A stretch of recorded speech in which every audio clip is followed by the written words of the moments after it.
Hey guys, this is Nishant Kandia. तो आपने ये दो लाइनें जरूर सुनी होगी कि दे दी आज़ादी हमें बिना खड़क बिना ढाल, साबरमती के संत तूने कर दिया कमाल। लेकिन क्या हमें आज़ादी सिर्फ अहिंसा से ही मिली थी? नहीं। हमारे देश में जब भी आज़ादी या फिर अहिंसा की बात आती है तो एक नाम साथ ही साथ गूंजने लगता है और वो है महात्मा गांधी। लेकिन मेरे लिए वो ना ही कोई महात्मा थे, ना ही कोई संत थे और ना ही कोई फादर ऑफ द नेशन थे। मेरे लिए वो सिर्फ थे मोहनदास करमचंद गांधी, और वो एक पॉलिटिशियन थे, और मोर प्रिसाइजली वो एक ब्रिटिश एजेंट थे। और इस बात का प्रूफ मैं इस वीडियो में जरूर दूंगा। बाप रे, ये तो धोती खोल रहा है। तो गांधी जी की अगर हिस्ट्री में जाए तो उन्होंने यूके में लॉ की पढ़ाई की और वहां से फिर वो गए साउथ अफ्रीका और वहां बहुत सालों तक रहे, और उन सालों में उन्होंने प्रूव किया कि वो ब्रिटिशर्स की सेवा बहुत ही अच्छी तरह से कर सकते हैं। सही पकड़े हैं। तो मोटे मोटे तौर पर मिस्टर गांधी ने इंडिया में 3 मेजर मूवमेंट्स लॉन्च किए थे।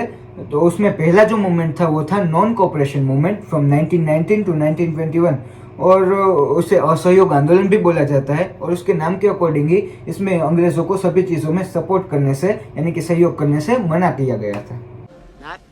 Not bad. लेकिन इसके साथ और एक मूवमेंट अलाइन हो जाता है जिसे खिलाफत मूवमेंट कहा जाता है, और वो एक पैन मुस्लिम इवेंट था।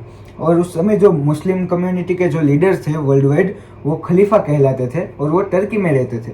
लेकिन फर्स्ट वर्ल्ड वॉर में जब टर्की इंग्लैंड के सामने हार जाता है तो इंग्लैंड खलीफा के पद को ही निकाल देता है, और उसके अकॉर्डिंग पूरे वर्ल्ड में प्रोटेस्ट होते हैं। और उसके अकॉर्डिंग इंडिया में जो प्रोटेस्ट होते हैं, मूवमेंट्स होते हैं, उसे खिलाफत मूवमेंट नाम दिया जाता है। और गांधी जी इनका पूरा सपोर्ट करते हैं मुस्लिम कम्युनिटी का सपोर्ट हासिल करने के लिए, और उन्हें गारंटी भी देते हैं कि विद इन 1 ईयर वो खलीफा के पद को रिस्टैब्लिश कर देंगे।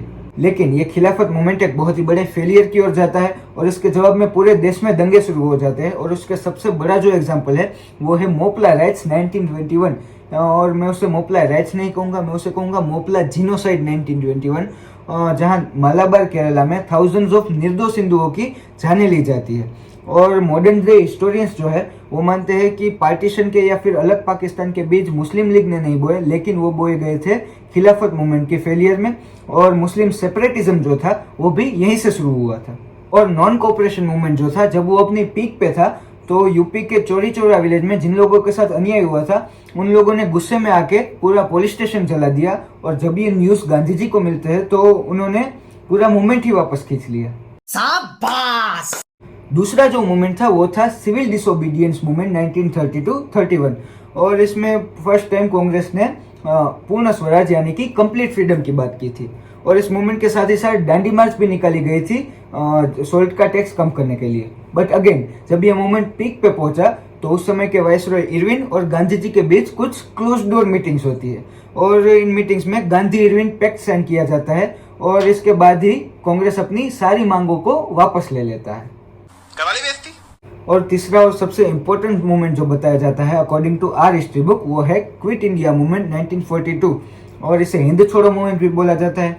और वो स्टार्ट हुआ था अगस्त में without any plan of action, और उसके स्टार्ट होते ही सभी लीडर्स को कुछ ही दिनों में जेल में बंद कर दिया गया, and there were no leaders to lead the movement. और मौलाना आजाद और बी आर अम्बेडकर ने इस मूवमेंट को बहुत ही क्रिटिसाइज भी किया था। और मूवमेंट स्टार्ट होने के 2-3 महीने के अंदर ही ये पूरा मूवमेंट खत्म हो जाता है। और ब्रिटिश रिकॉर्ड और इवन कांग्रेस के रिकॉर्ड में भी इसे क्विट इंडिया मूवमेंट का नाम भी नहीं दिया जाता है, इसे सिर्फ अगस्त डिस्टर्बेंस का नाम दिया जाता है। और इवेंचुअली ये मूवमेंट खत्म होते होते ये भी बहुत ही वायलेंट हो जाता है। और हमारे प्यारे गांधी जी जो 1942 से नजर कैद में थे आगा खान पैलेस में, वो जब 1944 में रिलीज होते हैं तब पहला काम करते हैं ब्रिटिशर्स से माफी मांगने का for the violence happened in 1942 in quit India movement. और वो एक स्टेटमेंट जारी करते हैं कि वो आगे से ऐसी कोई भी मूवमेंट लॉन्च नहीं करेंगे। और हमें हमारी हिस्ट्री बुक्स में सिखाया जाता है कि हमें आज़ादी मिली है गांधी जी के आइडियोलिज्म से, अहिंसा से, नॉन कोऑपरेशन मूवमेंट से, जो खत्म हो चुका था 1942 में। यही नहीं, अभी और सुनिए। एंड इवन 1952 में जब यूके के पीएम एटली, जिन्होंने इंडियन फ्रीडम एक्ट ऑफ 1947 पे साइन किया था, उस वक्त वो जब इंडिया आए तब जस्टिस चक्रवर्ती ने उसका इंटरव्यू लिया था। और उन्होंने इंटरव्यू में पूछा था कि जो नरम दल था गांधी नेहरू वाला, उनका क्या इम्पैक्ट था आपको देश छुड़ाने में, उनका क्या कंट्रीब्यूशन था। तब उन्होंने हंसकर एक जवाब दिया था एक वर्ड का कि मिनिमल, यानी कि ना के बराबर। बात तो सही है। लेकिन गांधी नेहरू की ब्रिटिशर्स के साथ पहले से बहुत ही अच्छी बनती थी और इसी वजह से उन्हें फेम मिला, रिस्पेक्ट मिली और आज़ादी मिलने के बाद भी पावर ही उन्हीं को मिला। और उन्होंने हिस्ट्री भी कुछ ऐसे ही लिखी जैसे वो हमें पढ़ाना चाहते थे और वो गलत हिस्ट्री हम 70 सालों से पढ़ते आ रहे हैं कि आज़ादी सिर्फ अहिंसा से मिली है, आज़ादी गांधी नेहरू ने दिलाई है। समझ रहे हो? समझ रहे हो आप?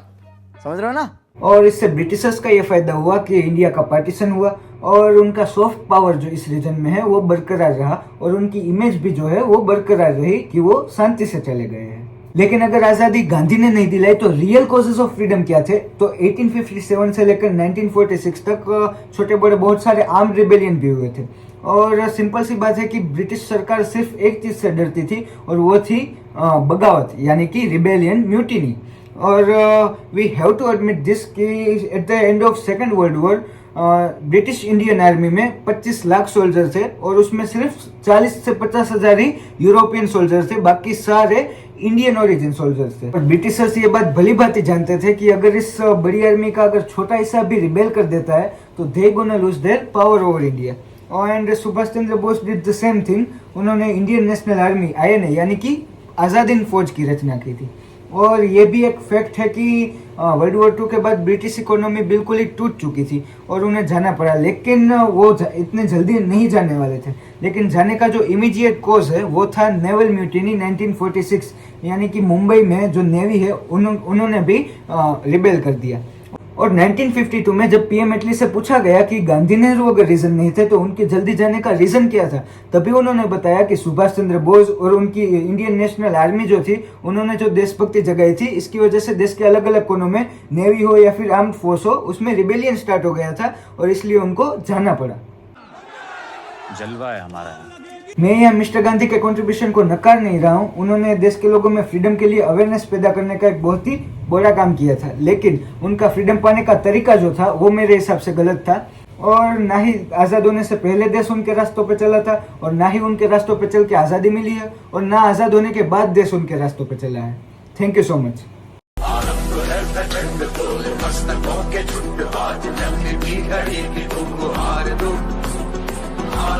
शान या जान